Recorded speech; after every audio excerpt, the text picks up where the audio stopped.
Bem-vindos à nossa conversa de hoje.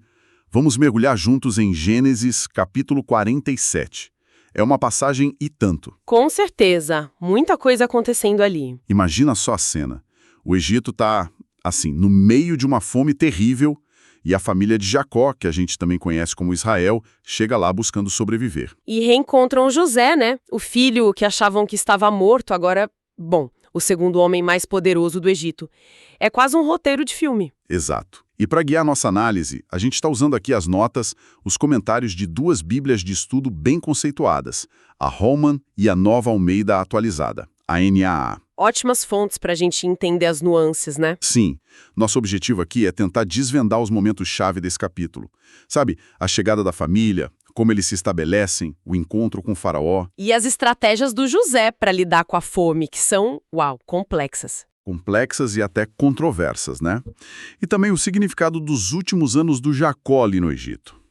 Ok, então, vamos desmembrar isso. Vamos lá. É um capítulo, como você disse, muito denso, mistura drama familiar, política de crise e umas questões teológicas bem profundas sobre identidade, promessa, poder. E a tensão é palpável, né? A necessidade de sobreviver agora versus as consequências do que eles estão fazendo ali. Exatamente. Você sente isso lendo o texto. Bom, então, José, ele age rápido. Assim que a família chega, ele já avisa o faraó e, olha que interessante, ele escolhe 5 dos irmãos para apresentar ao rei. Isso está lá nos versículos 1 e 2. Uhum. Por que será que só 5? E não todos? As fontes dão alguma pista sobre isso? Olha, é uma boa pergunta. As notas não batem um martelo, sabe? Mas levantam umas possibilidades. Poderia ser só um número. É representativo para não parecer uma multidão chegando de repente. Ah, entendi. Para não assustar. Talvez. Ou uma escolha estratégica mesmo, para causar uma impressão específica. Ou talvez só praticidade para uma audiência com o rei, né? O texto não explica, mas é curioso que ele limita o grupo. Faz sentido. E o faraó parece que ele vai direto ao ponto, né? Pergunta logo qual é a profissão deles. Sim, bem objetivo. E a resposta é clara. Teus servos são pastores de rebanho. Aí eles explicam que vieram por causa da fome lá em Canaã e pedem para morar na terra de Gósen. E isso nos versículos 3 e 4. Essa escolha da profissão parece chave aqui, né? Ah, crucial. As notas da Bíblia Holman sugerem que essa ênfase em pastores pode ter sido, assim, uma estratégia bem pensada do José. Estratégia? Como assim? É que no Egito Antigo, ser pastor de ovelha não era lá uma ocupação de grande prestígio, sabe? Alguns egípcios podiam até meio que desprezar. Então, ao destacar isso, talvez o José quisesse manter a família um pouco à parte, sabe? Separada do núcleo principal da sociedade egípcia. Entendi. Para preservar a identidade deles, talvez. Evitar atritos. Exatamente, ajudaria a preservar a cultura, a religião, evitar uma mistura muito rápida, uma jogada inteligente no meio da crise. Nossa, faz muito sentido. E o faraó? Ele reage super bem. Ele fala para o José ali nos versículos 5 e 6. Olha, a terra do Egito está aí para você. Põe seu pai e seus irmãos na melhor parte. Podem ficar em Gósen. Super positivo, né? E ainda oferece. Se tiver uns homens capazes entre eles, pode colocar para cuidar do meu rebanho também. Quer dizer, muito generoso. Sim, é uma generosidade que chama a atenção. Mas a gente precisa lembrar o valor que o José tinha para o faraó, né? Ah, claro. José tinha salvado o Egito, basicamente. Exato. Então, dar Gósen para a família dele, que as notas descrevem como uma região fértil, ótima para pasto, ali na fronteira leste do delta, era um reconhecimento pelo serviço do José e também uma solução prática. Aná confirma que o faraó atendeu de bom grado. E José não perde tempo mesmo. O versículo 11 já diz que ele estabelece a família na melhor parte da terra, na região de Ramessés, ali dentro de Gósen, como o faraó mandou, e começa a sustentar todo mundo. Isso. Ah, e a nota da NAC fala uma coisa sobre esse nome Ramsés, né?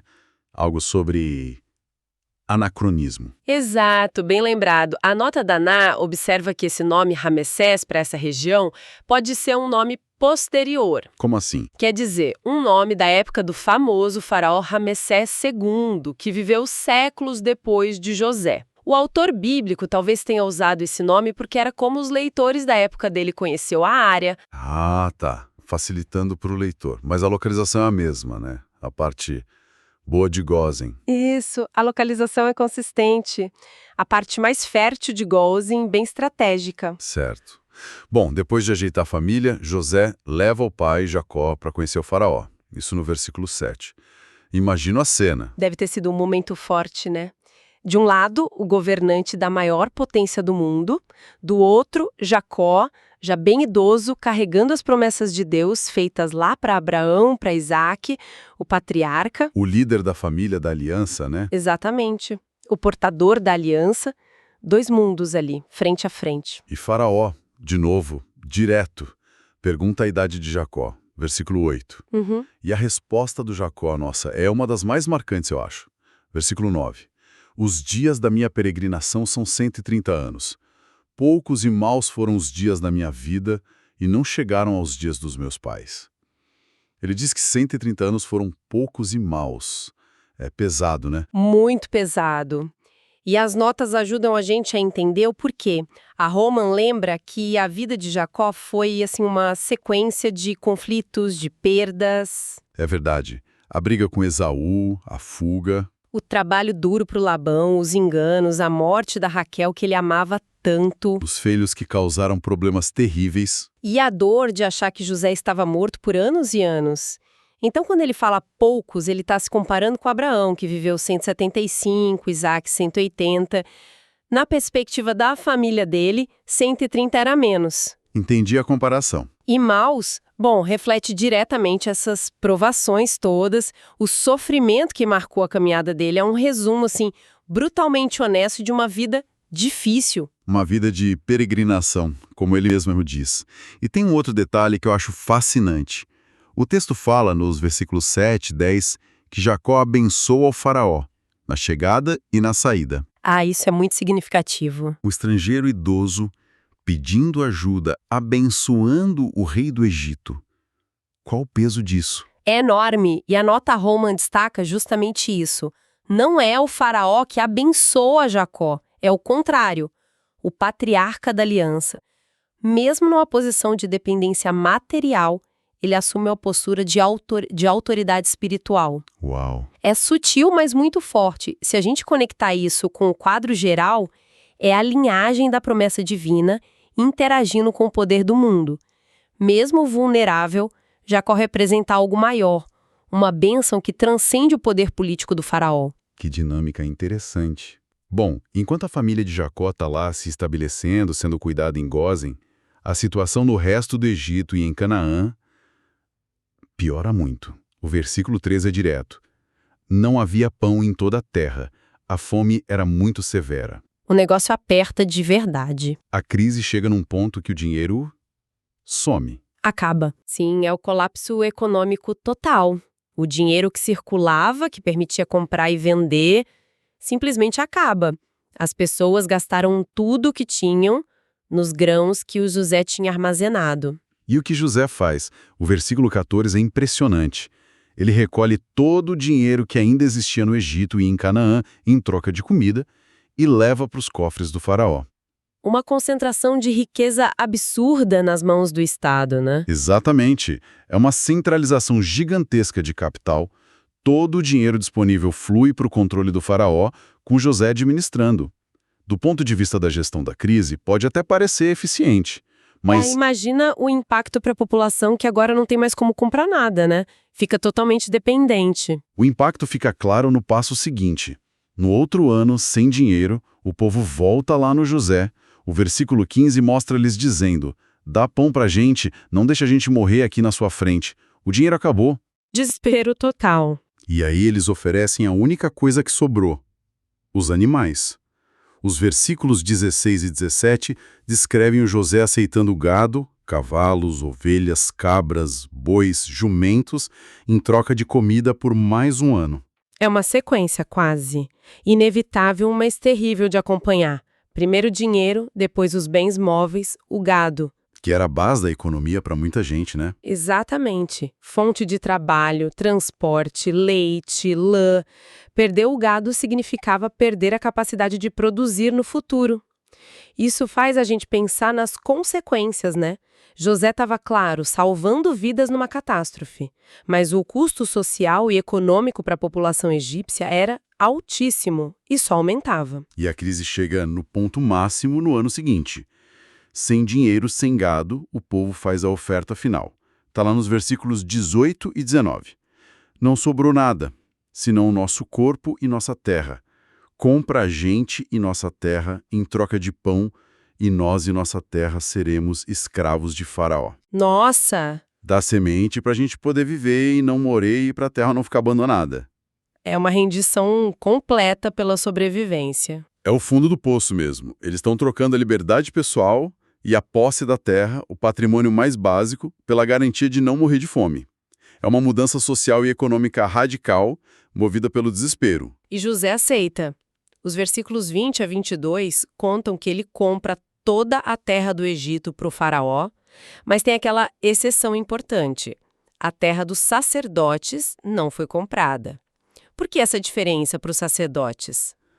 Essa exceção é muito reveladora sobre como funcionava a sociedade egípcia. As notas explicam que os sacerdotes já recebiam uma cota de alimento direto do faraó. Era como um salário, um subsídio do Estado. Então eles não passaram fome da mesma forma? Exato.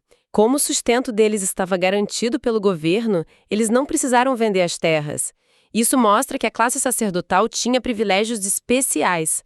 Mantinha sua base econômica, sua autonomia, mesmo no pior momento da crise. Reforça a ideia de uma sociedade bem dividida, né? Com certeza, uma sociedade bem estratificada, onde o aperto não era igual para todo mundo. Entendi. Então, com toda a terra agora pertencendo ao faraó, menos a dos sacerdotes, José implementa uma nova política. Nos versículos 23 a 25, ele dá sementes para o povo e estabelece a regra. Cultivem a terra e na colheita 1/5, 20%, é do faraó. Os outros 4/5, 80%, ficam com eles. Para semente, para comer para os trabalhadores. E o versículo 26 diz que essa lei dos 20% virou permanente no Egito. Basicamente, a população egípcia vira arrendatária na sua própria terra. Perdem a propriedade e passam a dever uma parte fixa da produção para o Estado, para o faraó. Uma mudança gigante. Gigante. A nota Roman compara isso com outros sistemas antigos, tipo feudalismo, onde os camponeses cultivavam a terra do rei ou do senhor. José fez, na prática, uma reforma agrária em massa e criou um imposto direto sobre a produção. E o status deles muda para servos de faraó, né? Isso. Não necessariamente escravos como propriedade pessoal, mas trabalhadores dependentes ligados à terra do Estado.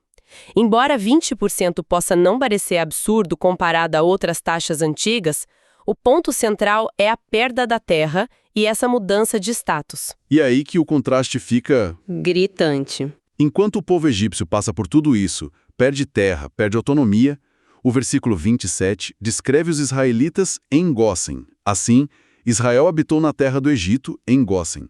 Nela, adquiriram propriedades, foram fecundos e se multiplicaram muito. Eles estão prosperando, adquirindo propriedades. Exatamente. Enquanto os outros perdem tudo. É impressionante essa divergência de destinos. Sob a mesma administração do José, na mesma crise, um grupo, os egípcios, perde tudo e entra numa dependência do Estado, enquanto o outro grupo, os israelitas, a família do administrador... A família do administrador não só é protegida na melhor terra... como também adquiriu propriedades, como na destaca, e cresceu muito em número. Essa diferença, né? Embora talvez compreensível no começo, por causa do José, da ordem do faraó... Mas a longo prazo? A longo prazo, com certeza, plantou sementes para ressentimento, para tensão futura entre os dois povos. Não tem como não pensar nisso. Com certeza. Bom, o tempo passa, o versículo 28 diz que Jacó vive mais 17 anos no Egito. Um período de mais calma para ele, né, de prosperidade para a família. Ele chega aos 147 anos. Esses 17 anos no Egito devem ter sido um contraste enorme com aqueles anos maus que ele falou para o faraó. Foi um fim de vida em segurança, vendo a família crescer, né? O começo do cumprimento da promessa de multiplicação.